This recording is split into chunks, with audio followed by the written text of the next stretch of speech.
Probably everybody over, 20 wouldn't mind being a bit younger. Today, David Carmos is here. He's author of You're Never Too Old to Become Young. He has some tips for looking and feeling years younger. He's a nutrition and yoga expert in San Diego. Pleasure to have you here today, Thank David. You. So I believe you say in the book that you think the most healthful way of eating is vegetarian, but not just vegetarian, but vegan, with no animal products, and yes, and 80 to 85% of the food raw. Yeah, is that the way to stay young? That's what research has led people to.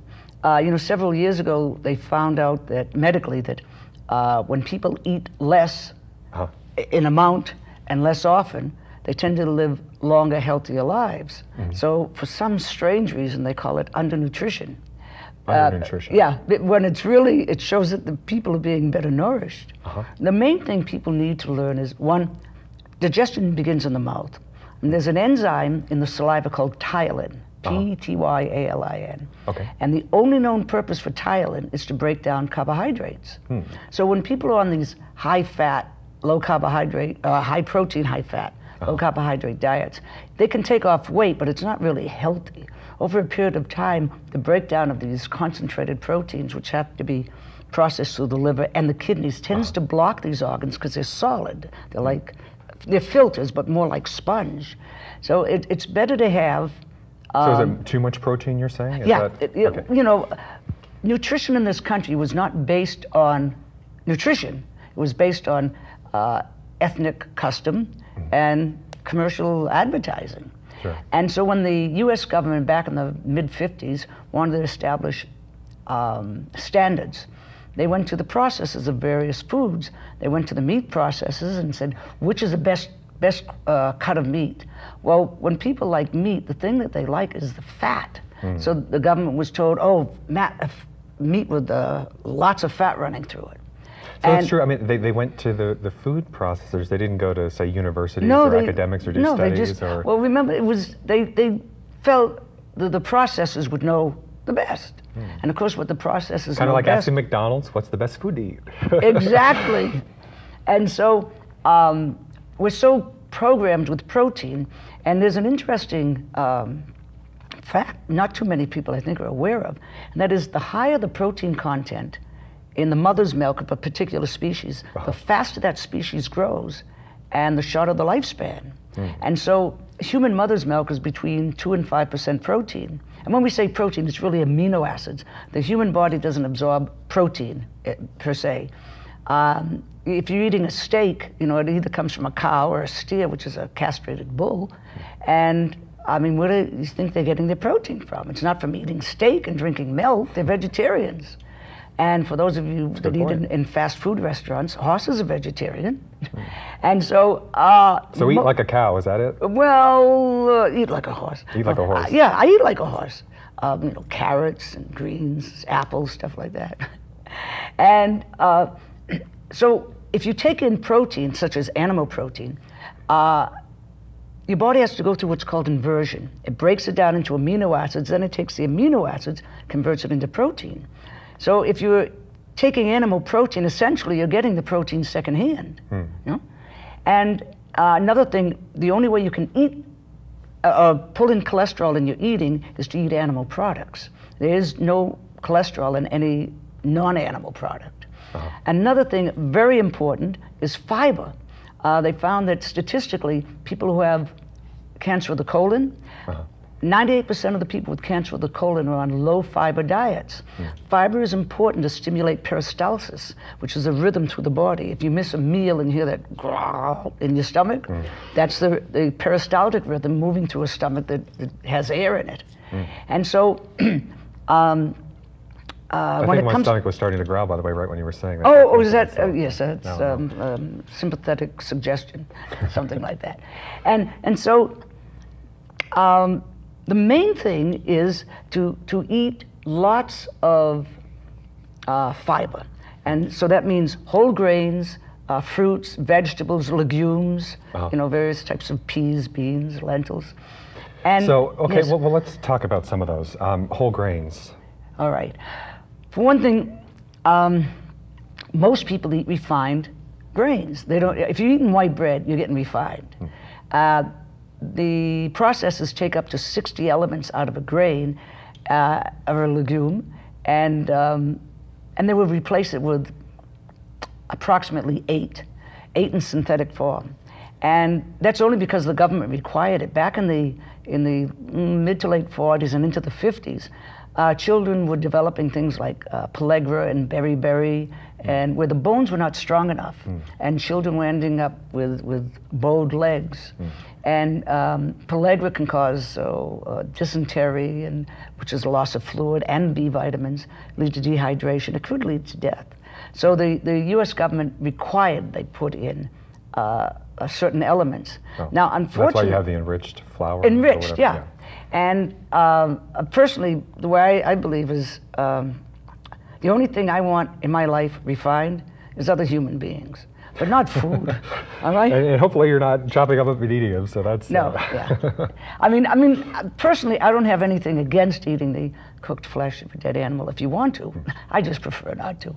And I work out a great deal. I'll be 66 this year, and in the past couple of days, I live in La Jolla, near San Diego, and I drove up to Santa Barbara. I did a talk show on Thursday, and then I stayed with a friend up there who's in the health field also, Patricia Bragg, and we had a really great. She made a great meal for me last night. You know, it was a salad, and I eat like 90% plus raw.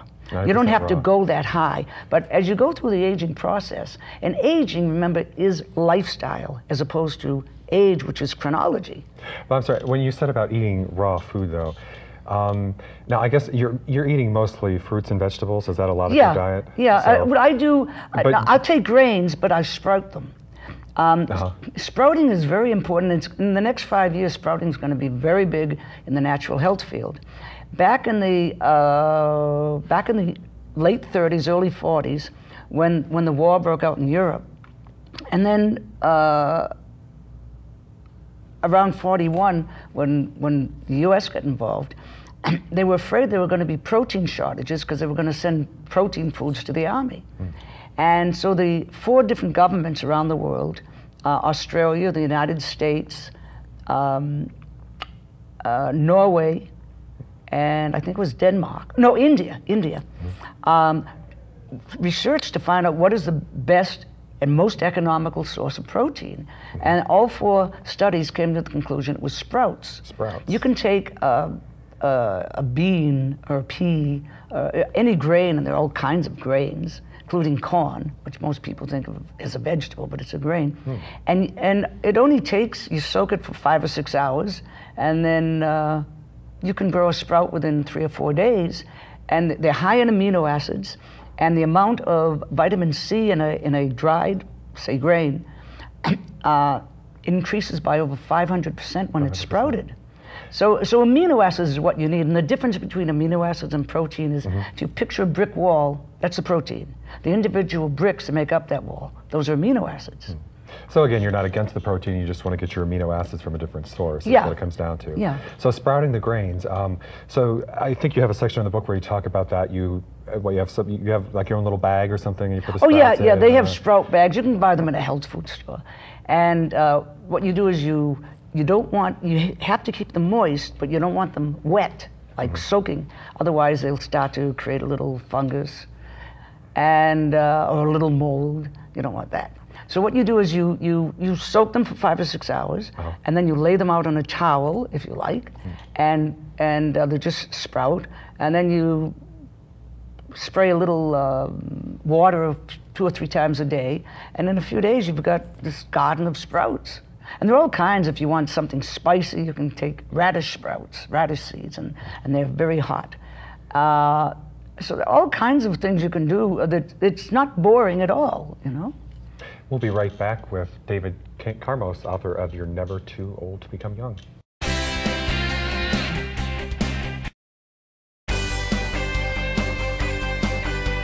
And we are back with David Carmos, author of You're Never Too Old to Become Young. Okay, so you're growing your own sprouts. Yeah. Do you grow everything yourself? Are you growing your vegetables? No, I don't. Actually, my business partner, We have offices in the same building. Is that Dr. Sean Yeah, Miller? Dr. Sean Miller. Who co-wrote your book, by the way? Yeah, right, Yes. co-author. And Sean's doctorate is in chiropractic. But about 9 years ago, we connected, and he had similar interest. And I was looking for a good chiropractor. So it worked out well. Yeah, so I basically I trained him in nutrition and organ cleansing and the fasting and the yoga, and our concepts were so much in alignment, and we work well together. So you're big on fasting? Is that one of your? Yeah, I don't do it on like a long fast, but every so often. You notice animals when they're not feeling well, they automatically fast. They know they're still in touch with nature. All the great masters are said to have fasted. And you don't eat anything at all when you're fasting? No. There are 5 different kinds of fast. One of them is called a mono diet, where you may eat one meal in a particular day. And a mono diet may also exclude a particular thing, like, say, meat-free Friday or something, as some religions do. And yeah, fasting is a great way to cleanse the system. And is it just, you do it for a few days or just one day? Or? No, if I do it, generally I'll do it for a 24-hour period. Just 24 hours? Yeah, okay. You can go longer. You can do 3 days, 72 hours. A wonderful book is The Miracle of Fasting by Paul and Patricia Bragg. I helped them edit it back in 1965. Until Paul said to me, David, if you make everything grammatically correct, people aren't going to think I wrote this book. So you left a few mistakes in there, just to... well, whatever he liked, And so, yeah, fasting's good, but the main thing is eat lots of fiber, and especially in the raw state. Raw state. One of the things I found is that wrinkles come mainly from a lot of refined flours and not enough raw. And so the more raw you eat, the less subcutaneous fat you'll have, the fat under the skin, and the closer the skin stays to the muscle, and so you have that more ripped look. Now, what can you eat? You say you eat so much of the food raw, 85% of the food raw. Yeah. Is it safe to eat food raw these days? I mean, what can you eat raw and Well, what can't you eat raw? Go for organic. Avoid genetically modified. I mean, it's like nature really isn't that stupid, I don't think, And unfortunately, most people know more about their automobile than they do their own body. And an automobile has an oil filter, an air filter. It has, you have to put in good fuel. Well, nature's not stupid. She saw the way the automobile was designed the human body similarly. We have an oil filter that's the liver, a water filter the kidneys, an air filter the lungs. So you have to keep them clean. Now, in our society, it's difficult, but you can do the best you can, And you don't have to go as high as I go. Sean does about 98% raw. But you see, we're both in good condition. So there are no side effects, or you don't catch anything? Oh, or, no. Bacteria or yeah, something? basically, when you so-called catch, it's because your immune system really isn't that healthy. And especially now, with the past 60 years with antibiotics, basically what an antibiotic does is it suppresses the immune system because it kills all the bacteria in the body, much of which is manufactured by the body to fight infection. So it's part of the immune system. And chewing's important. I have this theory of why people don't chew. Most people chew 3 or 4 times and just swallow, and then another mouthful and then chew 3 or 4 times and swallow. And I think the reason why, how children are often programmed like, oh, who do you think you are? You'll never amount to anything. I think that one of the main reasons why people don't chew their food is because they remember hearing as children that too much mastication can cause blindness. And so, of course, some people tend to chew more than others. They end up wearing glasses. But no, it's important to chew. Right. But are you saying though it's good to chew slowly? Because I've heard yeah, even as far as like losing weight that it's good because if you just take your time and don't just rush. Yeah. Here's an interesting factor most people don't seem to be aware of. Otherwise it wouldn't be so heavy. The more you tend to chew of something, the less you'll tend to eat of it. Because see, there are two ways people eat. One is hunger and the other is appetite. Hunger's necessity. Appetite's habit. People eat because it's time. Right. And they're programmed, you've got to clean your plate. Well, because it's there, it's in front of you. Yeah. Yeah. So one thing people can do if they want to lose weight, get a smaller fork. And here's another simple thing you can do. You take a forkful, put it in your mouth, set the fork down, and clasp your hands and leave them on the table while you're chewing, all right? And don't let go of those hands till you finish chewing and swallow. And then pick up the fork, put another forkful in, put the fork down, clasp the hands again. And little things like that. Because because then your body kind of realizes it's full, or it takes some time apparently for it to know. Yeah, exactly. So. One rule of thumb I follow is I never eat until I'm full. Right? And I eat a very simple diet, but I've been doing yoga 55 years. I've been vegetarian since 1955, which is 52 years. I've been vegan, no animal products, for 44 of those years, and 90% plus raw for 24 years. It works. In fact, the guy that started me in lecturing was Paul Bragg, and at the time I was in a seminary studying to be a priest, and I had been on a pretty good diet for about 8 years, pretty much vegan. And when I went in the seminary, it was 1962, and the year I was 21, and I said, well, if this is for me, I'm going to live like everyone else. So I tried it in 6 months. At the age of 22, I had arthritis, osteoarthritis in my fingers and my knees, and I had a duodenal ulcer. Wow. Fortunately, the doctor there at the seminary, I mean, the extent of his knowledge seemed to be literally take 2 aspirin and then call me in the morning. And he didn't know what to do with me. So he said, if I let you go home, could you rest for a week? Could you be quiet? I said, sure. So I'm from Boston, so there's a beach in Boston called L Street Beach. And I talk about it in the book. It's kind of like their Muscle Beach. It is. It's the Boston version of Muscle Beach. They have exercise equipment on the beach, and there was a medical doctor there. I met him when he was 68. He was in amazing shape. In fact, he's in a picture in the book. And I used to work out with him. And when I got out from the seminary, the following day, it was April 6, 1964, and I headed down to L Street Beach. And I was doing some yoga, standing on my head, and the doctor came over and said, there's someone I want to meet you. And he was from Poland. He had a slight Polish accent. And so a few minutes later, I see 4 feet approaching me, and that's the day I met Paul Bragg. April 6, 1964, and the following day introduced me to his daughter, Patricia. So they were early pioneers Paul, in the health Paul food was business the pioneer. I mean, there were others, but like Kellogg, and originally Kellogg was all based on natural. He was a vegetarian. You mean from Kellogg's? Yeah, Kellogg. Yeah. That's how they. Well, actually, his brother did the cornflake thing, but Kellogg's. Kellogg started way back 100 years ago. He had this so-called sanitarium in where is it? Michigan, and he was one of the progenitors. But Paul Bragg was an amazing guy, and he started in 1912, and he started Jack LaLanne out when Jack was 14, and Jack would be 92 in September. He started me out when I was 22. So Paul, he introduced everything to the market: organic foods and vegetables, blenders, juicers. That was all Paul Bragg. We'll be right back.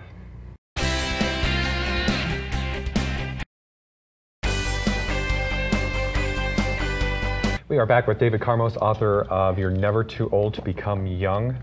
Okay, well, I know you do something with your abs. We've had a lot of fitness guys on here who are in great shape and have abs, but I saw a picture of you and Dr. Miller doing something with your abs I've never seen before. So you want to tell us what that is? Yeah, and you're going to demonstrate? It's a yoga exercise.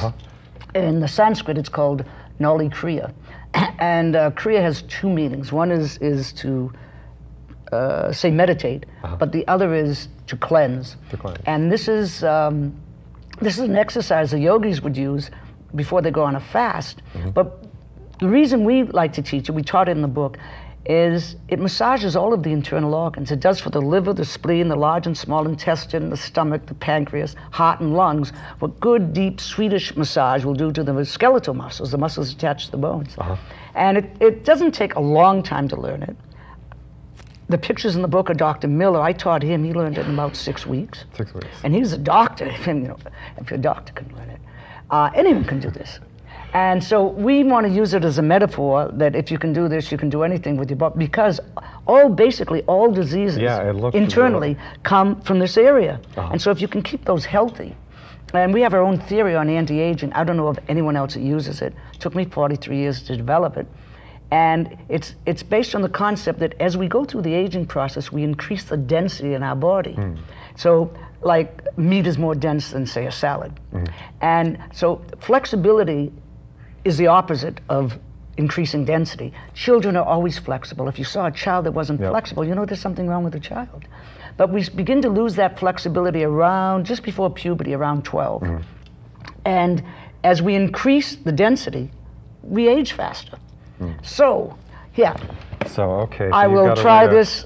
Which camera should I work to? I think over here. All right. This one, yeah. I'm going to pull up the shirt and...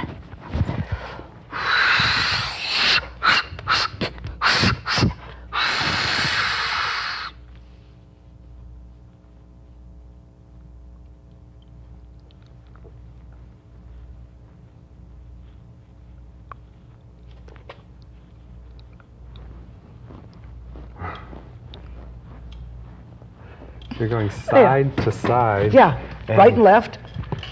What that does... And then you squeeze in the middle, too, right? Well, that's called, that's isolation. The rectus abdominis, which are the muscles that come down the center. You exhale the air from the lungs, and you actually draw the abdominal contents up into the chest cavity. Because once the air is out of the lungs, there's room there. And the old concept of nature abhors a vacuum. And then it's a neurological process called neurobiotaxis, which you only find in a medical dictionary, not an ordinary one. And it's the way the yogis develop the ability to control their heartbeat, slow down their pulse. And so if you're under stress, it's a wonderful exercise for Westerners. It's just different. Some people say weird, but weird Going to them side means to something side, never like a seen. wave, Yeah. Now a belly dancer does a vertical roll. That's totally different, and it's much easier. But with this one, you actually, by focusing on a particular area and contracting it and relaxing it, physically as well as mentally, you actually create a growth from the central nervous system, which is the brain and spinal cord. And of course, nerves bifurcate. They come out right and left to supply all the organs. And you actually create a growth from the central nervous system to the area you're working on. Physiologically, what I just did is not possible. I mean, if you asked a medical physician, they said, no, it's not possible. Because... The photos looked pretty impossible when I saw it. It was... Well, see, there's a story about the bumblebee. Now, the bumblebee has this bulbous body and these tiny wings, and the wings are way far forward for the weight of the body. It's not balanced. By all known laws of aerodynamics, it's not physically possible for a bee to fly, but you see, a bee doesn't know that. And that's where you need to be in life. Don't let people limit. You often, a person becomes sick and they go to a physician, and the physician, which personally I think is extremely arrogant, to say, because they don't know a way, there is no way. And because often the only thing the person has left after they've lost their insurance, their mate, and probably their life savings, trying to get better, through symptomatic treatment, the only thing they have left is hope, and then the doctor takes that away. So you argue for living well and preventative type of stuff, not just for treating the symptoms when something goes wrong. Exactly. Don't wait until you become sick. Prevention is much wiser than treatment. So anybody can do that with the stomach? Oh yeah, yeah. Okay. Anyone.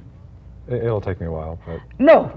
Well, and so that actually, what does it, I mean, so you're strengthening your abdominal muscles, or I guess actually, the abdomen have to be strong to... The abdominal muscles are 4 layers deep, all right? And often you'll see men that work out, even if they get a ripped abdomen, and usually that's when they're pretty young, before they're 25. Yeah, because we had a lot of fitness trainers on the show, and we've had people in great shape, but I've never seen anybody do that, side to side. Well, actually, what I've got to tell you, 40 years ago, I was designing therapy at Boston University, and I was using the therapeutic aspects of yoga as the modality.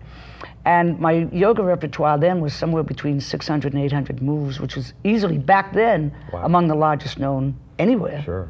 And so I was able to pick and choose things that were therapeutic. And the main thing when we do teach yoga now, what we do is what we call the master moves. I found about a dozen moves that if you do them, which that one is one. That's one of the master moves. Then you can do anything with your body. Thank you very much for being here today, David. Thank you. David Carmos in San Diego, yoga and nutrition expert. The book is You're Never Too Old to Become Young. Thanks everybody for watching. We'll see you next time.